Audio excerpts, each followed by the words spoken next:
வணக்கம் நண்பர்களே.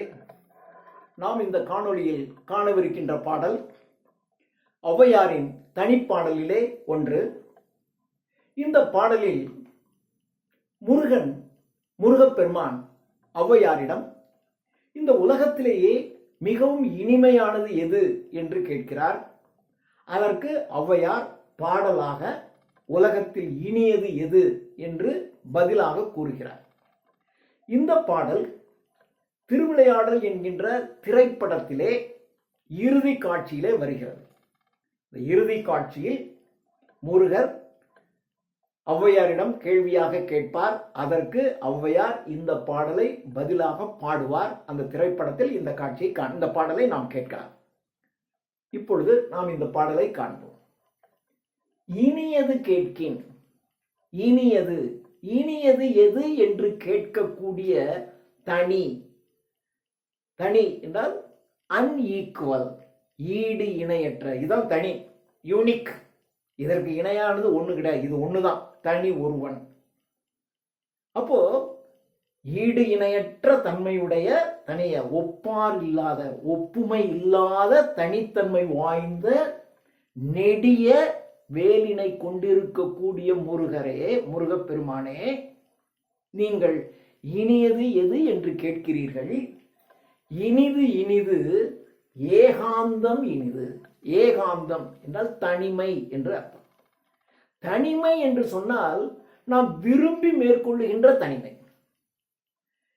யாருமே இல்லாமல் நம்மை விட்டு போய்விட்டார்கள், அப்போ நாம் தனியாக கிடந்து தவிக்கின்றோமே, அந்த தனிமை கிடையாது. சில சமயங்களில் நாம் தனிமையாக இருக்க வேண்டும். சில உணர்வுகளை நாம் ரசித்துக் கொள்வதற்கு தனிமை நமக்கு வசதியாக இருக்க வேண்டும்.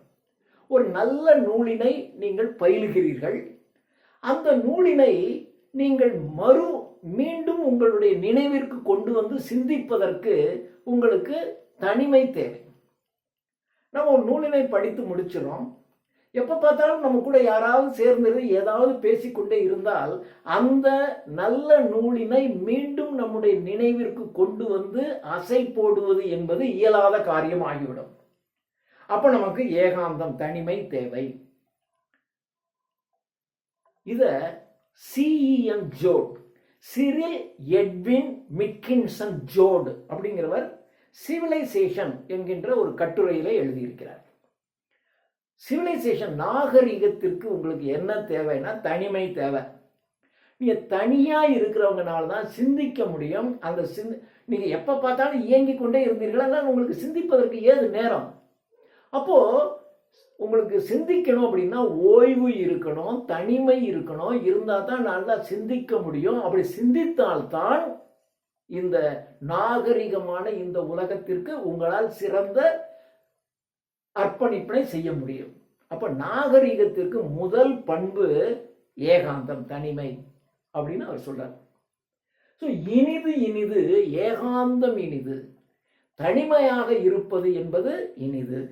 அதான் நான் சொன்னேன், நாம் விரும்பி மேற்கொள்ளுகின்ற தனிமை, அதுதான் முக்கியம். அதான் ஏகாந்தம்னு பேர். யாரும் இல்லாமல் நம்ம விட்டுட்டு போயிட்டாங்க, அவங்கள நினைச்சு ஏங்கிக்கிட்டே நீங்க தனியா உட்கார்ந்து நான் தனியா இருக்கேன்னு புலம்பிக்கிட்டு இருந்தா இந்த தனிமை இல்லை.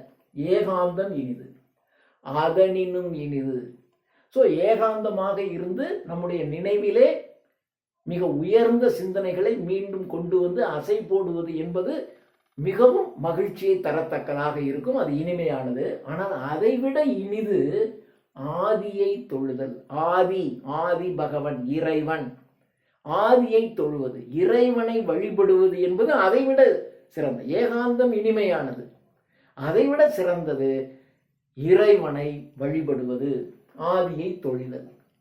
அதனினும் இனிது, இறைவனை வழிபடுவதை விட மிகவும் சிறந்தது, இனிமையானது ஒன்று இருக்கு.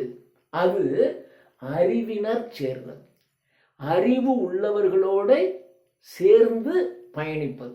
வாழ்க்கையில் அறிவுள்ளவர்களோடு சேர்ந்து பயணித்தீர்களே என்றால் வாழ்க்கை இனிமையாக இருக்கும்.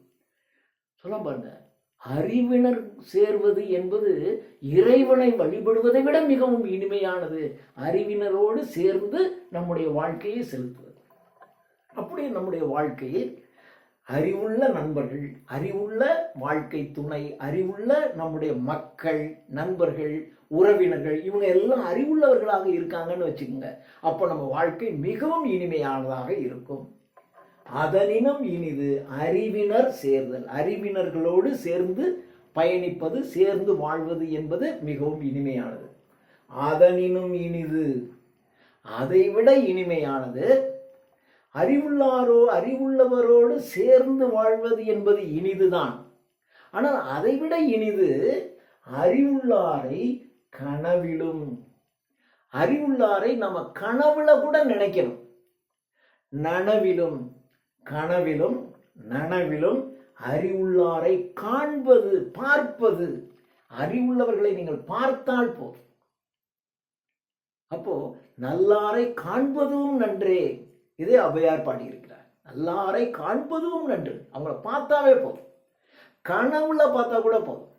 கனவுல பார்த்தாலும் ஓகே, நனவில் பார்த்தாலும் சரிதான். ஸோ கனவிலோ நனவிலோ அறிவுள்ளாரை காண்பது என்பதே மிகவும் இனிமையானதாக இருக்கும் என்று, எவை மிகவும் இனியது என்று இந்த பாடலில் ஔவையார் நமக்கு சொல்லுகிறார். நன்றி.